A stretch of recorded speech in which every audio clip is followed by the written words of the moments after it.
We're going to let the story unfold today. And first, I invite you to kind of sink into the chimes as we kind of center.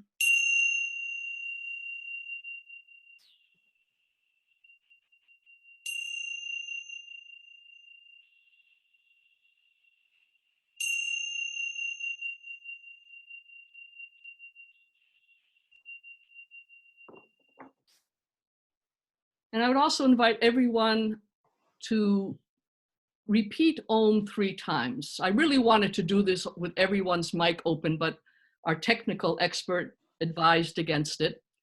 And so in order to sort of connect us with this universal sound, as loudly or as quietly as you would like, 3 times Om. Om.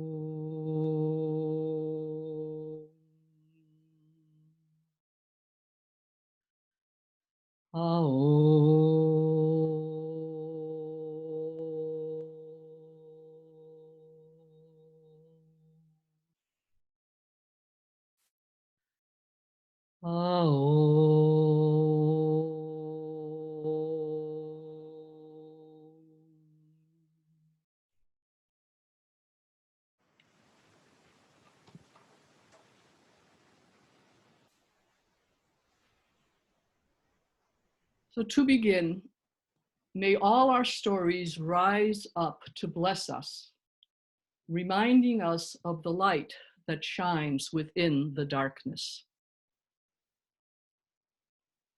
Life consists of stories within stories, and they're all interrelated. So how can we unfold into the story? Our own story, our community's story, the world's story. Mark Nepo writes, "In the unfolding is the way." So this morning, my hope is that we'll do some unfolding. And I think I need to start with a story. Surprise, surprise. Actually, 2 stories. The first is the story of how I came to this theme. And this story didn't start last week or 2 weeks ago or a month ago. It actually started the day that I was asked to be Regina Bolden's buddy. And that was back in 2012 or 2013, sometime around there. What are you talking about, you might be asking? Hold on. And the second story comes from a book by Mark Nepo. It's called Facing the Lion, Being the Lion, Finding Inner Courage Where It Lives. And these 2 stories are related, as you shall see. They're stories within stories. So the first story. Now, when Stephanie asked me back then to be Regina's buddy or mentor or whatever we were calling it, I went, well, okay. She was in Florida. I don't know if it was a coincidence that maybe Stephanie knew that I was traveling at the time quite regularly to Florida to be with my mom. But all right, I finally said, okay.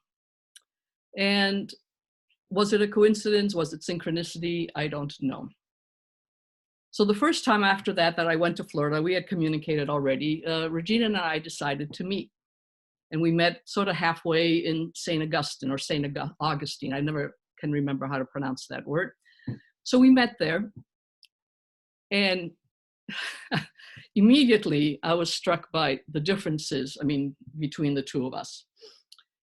Now, if you ever have the image of a flower child in all the best sense of the word, that would be, in my mind, if you know Regina, that's Regina and the manner she dresses and her way of looking at things and her way of speaking, so on and so forth. Now I, on the other hand, wouldn't even be a tiny blip on the radar screen of flower child. It's just that kind of a difference. However, in the intervening years, we've had a lot of meetings, we've had wonderful conversations, our story has unfolded. So during a recent visit, just back in March, I was visiting her in her apartment, and she was doing something in the kitchen, and I was sitting there in her living room, and this book was on a table. I picked it up, opened it randomly, read a paragraph, and I said, oh my God, I really need this book. And of course, when I asked Regina if I could borrow it, she said yes. Which kind of goes to another saying that Nepo has, which is that things come at the right moment. And Lama Govinda writes for himself that a book which accidentally came into my hands may bring about the impulse which changes and determines my whole life. Now we shall see about the whole life part of it, but it certainly has made an impact. And I intend, in the interest of transparency, to let you all know that I will unashamedly borrow from it. Now, the second story comes from this book. It's called The Boy and the Drum. It kind of flows, and each section has its wisdom. So this is the story. It takes place in India. It's from the Hindu tradition. And there's this little boy whose birthday is coming up, and what does he want? He wants a drum. His parents, however, can't afford a drum. So what they do give him, however, is a stick, sort of part of a drum, if you will, if we're not using our hands. And so the little boy then goes off and starts wandering around his village with this stick. And he comes across an older woman who's trying to start a fire. And she needs some more wood. So the little boy gives her the stick. When she gets done baking, she gives him half the loaf of bread that she has baked. Now he's not hungry, but he takes the loaf, thanks her, and off he goes on his way. And then he comes across a mother and child, and the child is crying because it's hungry. And so without hesitation, he gives the mother the half a loaf of bread. She, in her gratitude, has an extra coat, and so she gives him the coat, which he doesn't really need, but he kind of takes it and off he goes on his way a little bit outside the village. And he comes across a man who has been robbed and beaten and left cold and shivering and bruised. So again, he hands the man the coat. And the man, in gratitude, the only thing that they left him, or maybe the horse ran away and came back, he has a horse. And so he offers the boy the horse. Boy doesn't really know what to do with the horse, but he leads them back into the village, where he comes across a wedding party. And they're really distraught because in the tradition, the groom has to come riding in on a horse. And the horse that they thought that was coming has not shown up. And so the little boy gives them the horse. In their immense gratitude, they ask him, what would you like? He spots the musicians who are there to play the music, and they have drums. And so he says, oh, I would really like a drum. And they give him the small drum. So here's the flow. The story unfolds over all those little steps. It has each section, each little step has its own wisdom. But together, there's even a greater wisdom as it begins to unfold. Now hold that thought. I ask you, please, hold that thought. As we chant together, Ad Gure Name.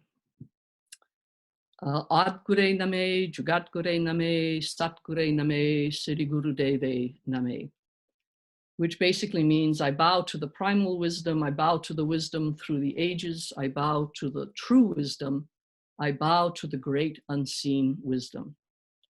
Now this spiritual practice came to me around the same time that the book came to me. And so there's a connection here in the story. And with a big prayer up to the electronics in the sky, here we go.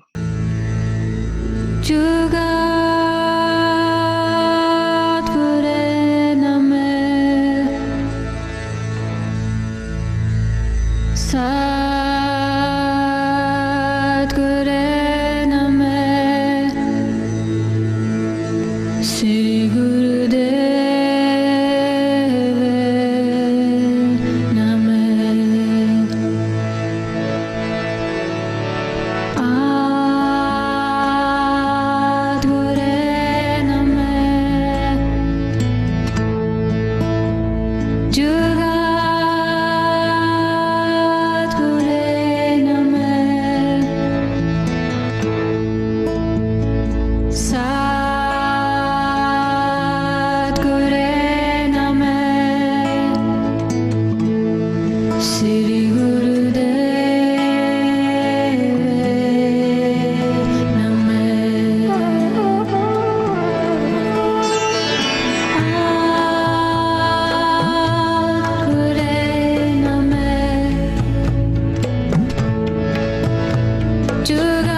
Maybe a little wisdom came through on that one for the next time.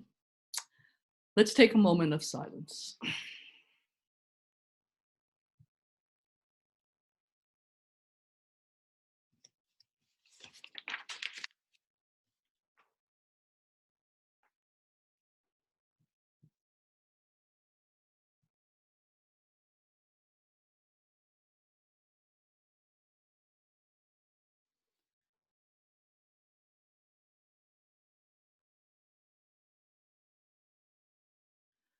Let's back to the boy, to the wisdom of the boy and the drum. As I mentioned, the story unfolds. It unfolds one little piece at a time, one little snippet at a time. And if we stopped after one part and moved on, either because we assumed we got the whole story, or we became impatient, or we got bored, or our need for immediate closure got in the way, we would stop listening to the rest of the story and we wouldn't get the whole picture. And we'd miss the lessons offered. Now, there are lessons in each little snippet, and we could stop with that. For instance, when the boy doesn't get his drum but gets a stick, our imagination can go, was he happy? Was he not happy? If he was happy, then he's content. He let his desires go. He meets the woman. What a coincidence, or maybe not. Maybe it's the synchronicity of the universe at play, that he exactly has the right thing and gives it to her. We can talk about non-attachment. And so there are stories within the stories. And we could also take the lesson that when we let go of our preferences and are opened then up to so much more, whatever comes is okay. There's not any right or wrong, but we wouldn't get the whole. But if we stay with the story long enough, we begin to see that each story within a story contributes to the bigger picture. In the case of the boy and the drum, Nepo writes, and this is the lesson, how staying in relationship and remaining open to the continual practice of giving and receiving opens up the mystery of abundance that informs all circumstances, even when we feel blinded by our own need. Now, that's a lot, so I'm going to read it one more time, all right? How staying in relationship and remaining open to the continual practice of giving and receiving opens up the mystery of abundance that informs all circumstances, even when we feel blinded by our own need. Isn't it interesting that the boy had just what he needed at every single encounter? So in this process of letting the story unfold, we come to see God and the unity in all that there is. We're open to the infinite presence in all of life. And for me, the drum is a metaphor for the sacred, which we find if we let those stories unfold so that we can connect to that true universal wisdom, where our sense of awe and acceptance and love grows. There's a short reading here from Rabbi Kushner, Harold Kushner, along these lines of amazement and awe. When our life is filled with the desire to see the holiness in everyday things, something magical happens or begins to happen. Ordinary life becomes extraordinary, and the very process of living begins to nourish our soul. As long as we can find even a kernel of holiness in a situation, and here I would add a story, our soul will grow and feel cared for. Let's let that sink in.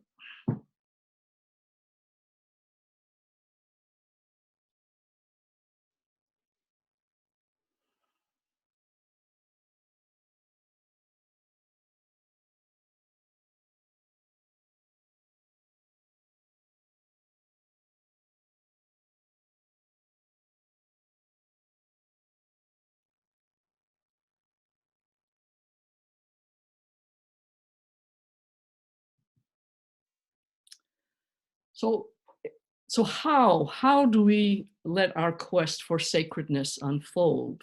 What are some of the tools we can use? How do we go about this?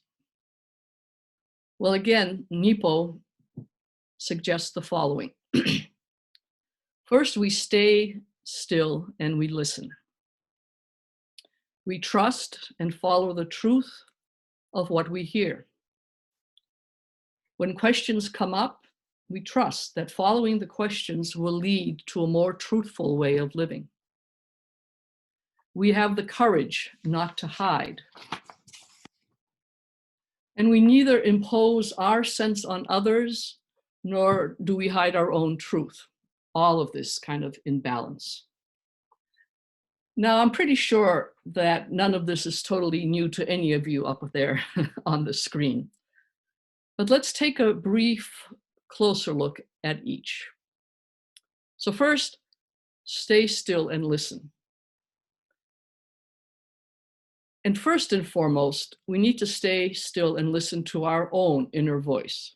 You know, if we want inner peace, I think it's Thich Nhat Hanh says if we want to be the peace, we need to find our own inner peace first.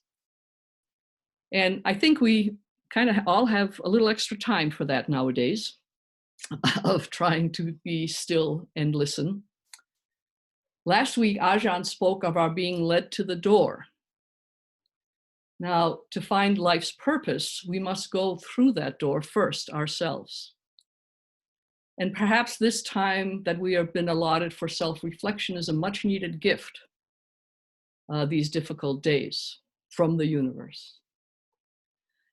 One of the keys to being able to listen to our own voice is to put aside the stories which have been written for us by someone else.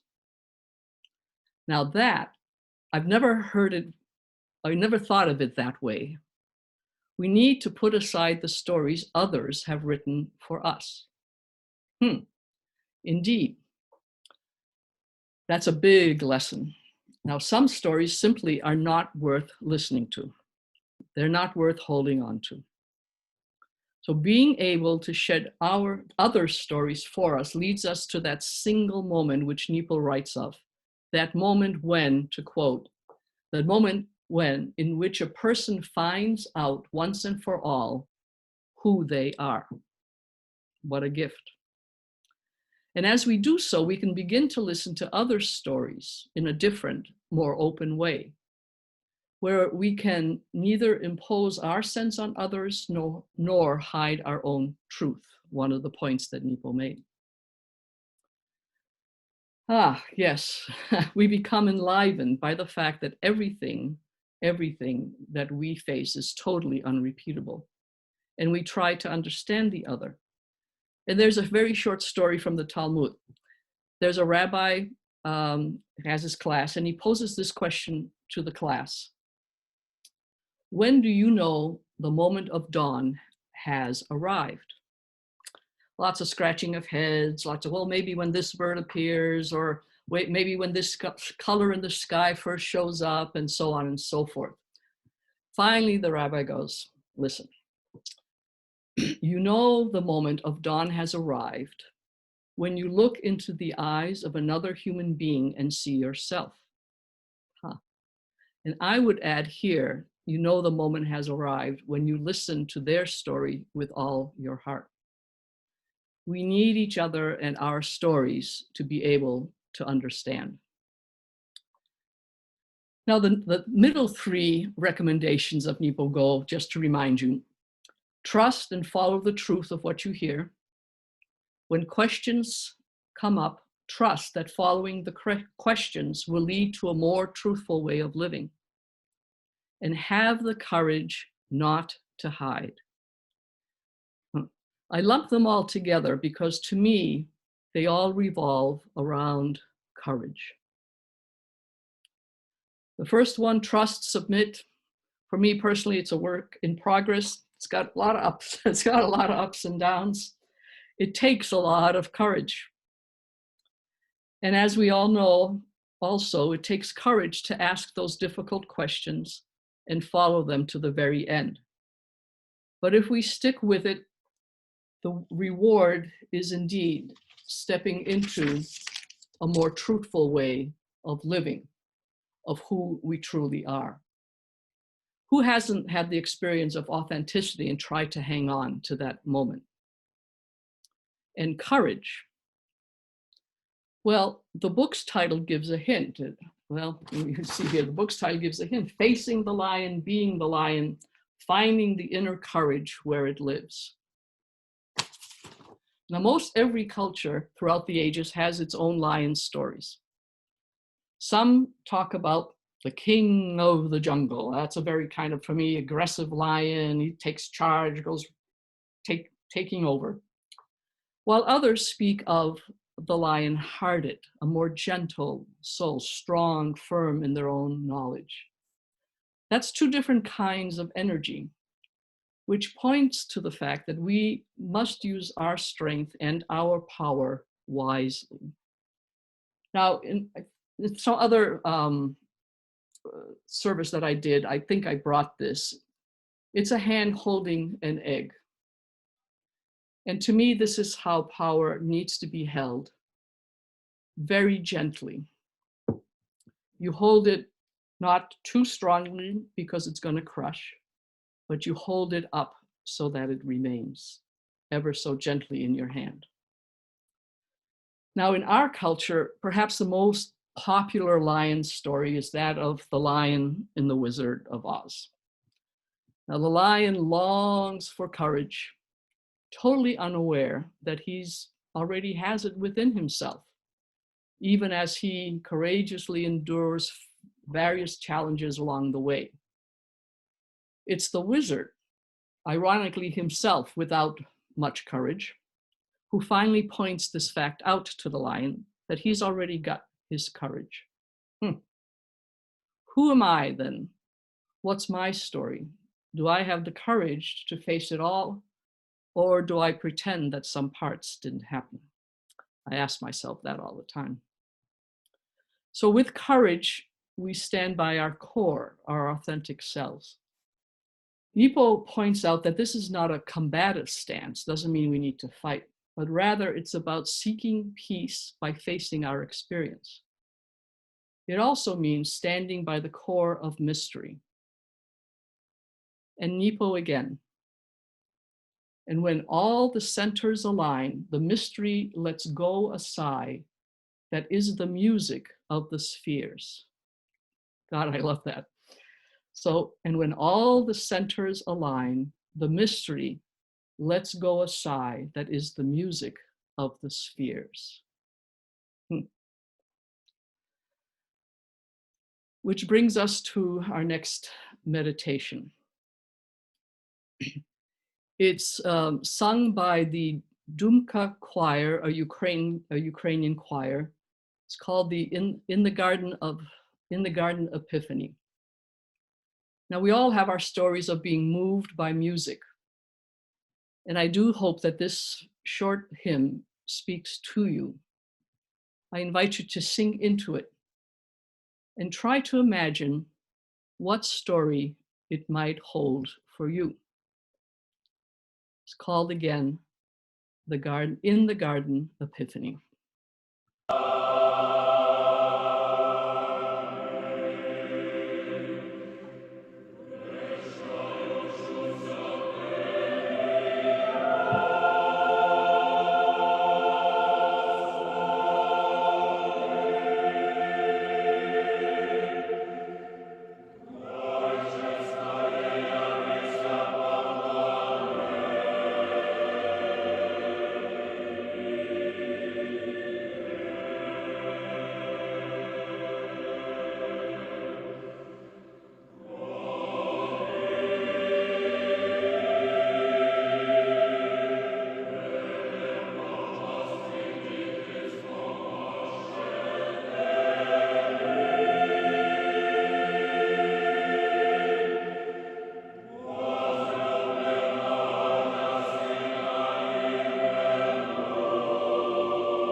Would anyone, has anything come up for anyone? Would anyone like to share? I'll allow the master controller to do her thing.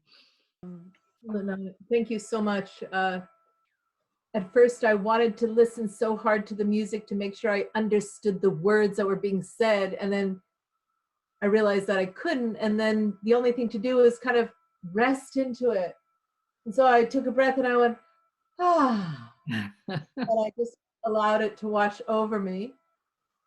And as it washed over me, I just was like, whatever. What was the name of it? Garden of Epiphany. It was lovely. It was lovely. Thank you for the experience.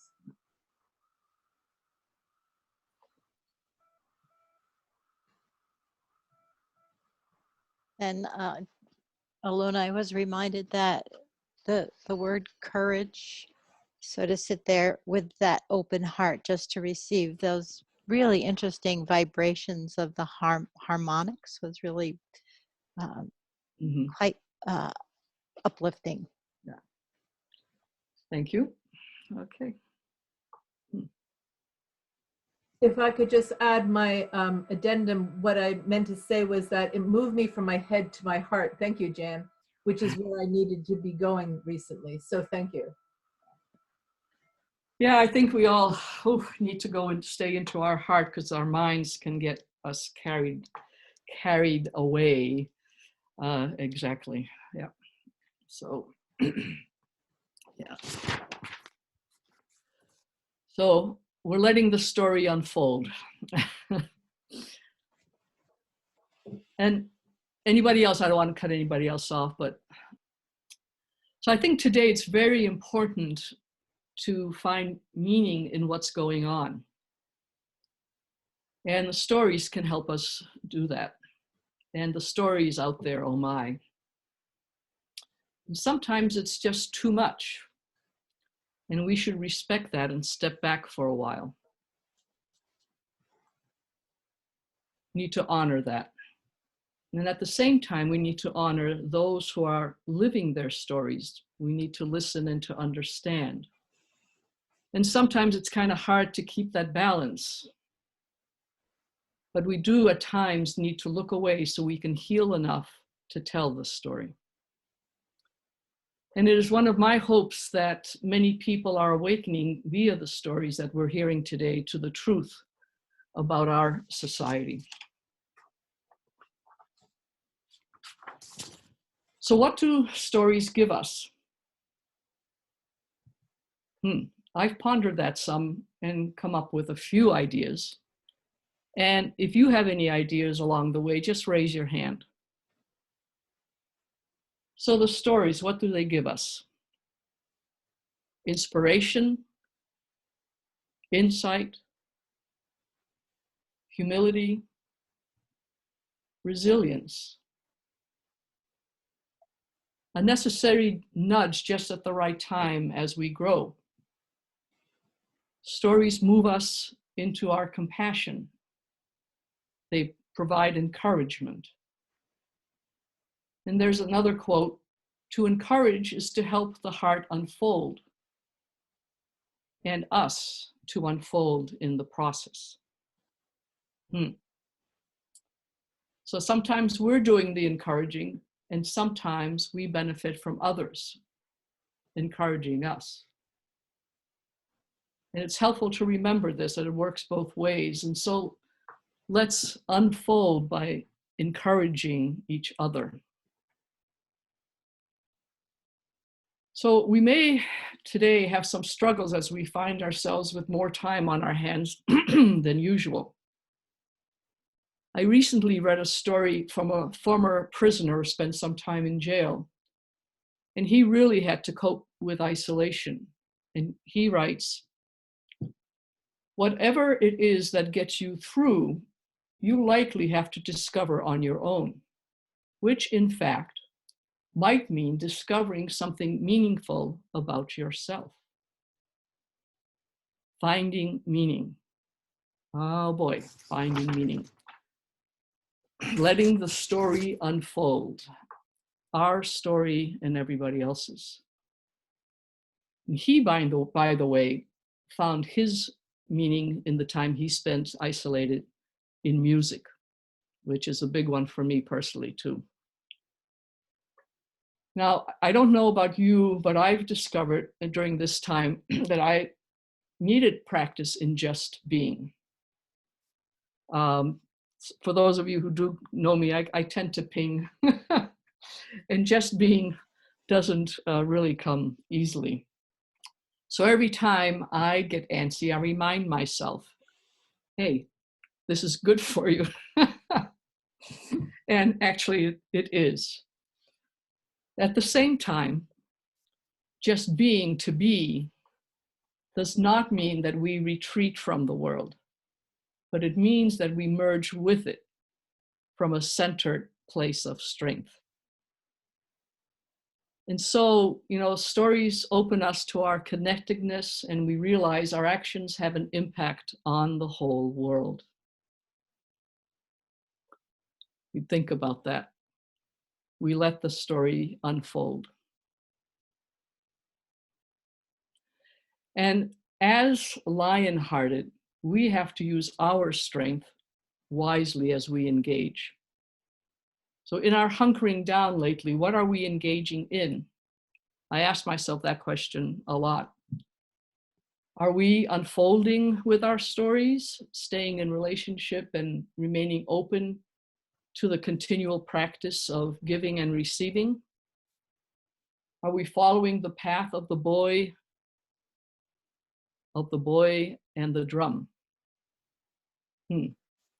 Are we looking at our abundance each step of the way? Are we letting the story unfold one step at a time and being thankful for what we do have? I could, go on and on with all of the questions. But for me, letting the story unfold today as our story unfolds, where can we find the gems? Where can we find our places of growth? I ask myself those questions a lot lately. And where can we find the joy? Because there is joy to be had there. The other day, a friend came over. We sat 6 feet apart, and we shared a few laughs. Those little things that we think we come to appreciate as we let the story of today unfold. So, moving towards conclusion here, there's a blessing for caregivers, which I have used in my days as chaplain. And I thought this might be a good time to engage in this particular blessings. On several occasions as chaplain, I was asked to bless the nurses and the caregivers and anyone else involved. And so this is an adaptation. And I invite you, I'm going to pause after each sentence, and I invite you to maybe repeat it or to just kind of sink into it for a couple of seconds.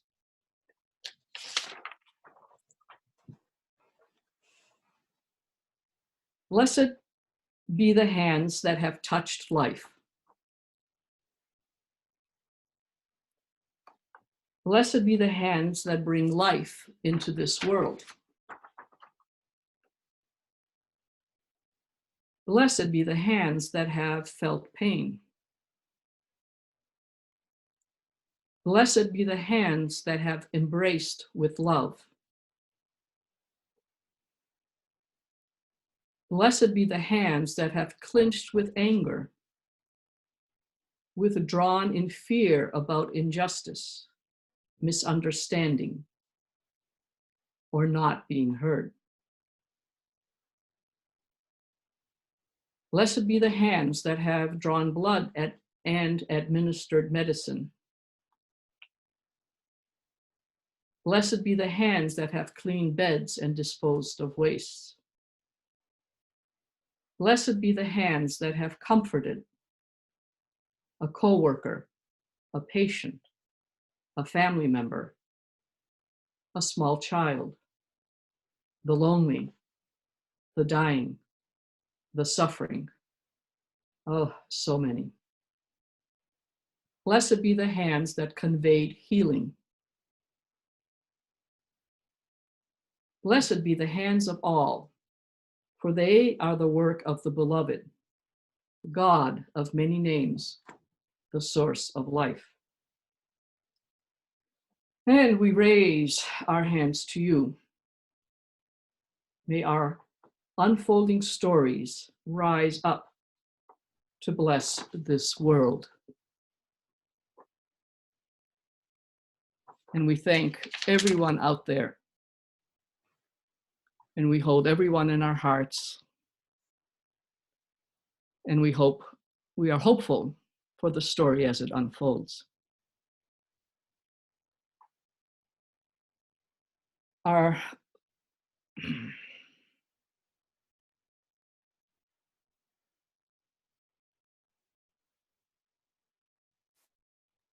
one final song. It's sung by the Muungano National Choir of Kenya. I think if our situation today brings one lesson forward, it's how small our world has really become. And this is from their Misa Luba. It's from an African Mass, and it's called Nasadiki, which means Amen.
And may all our stories rise up to bless us as they unfold, reminding us of the light that shines within the darkness.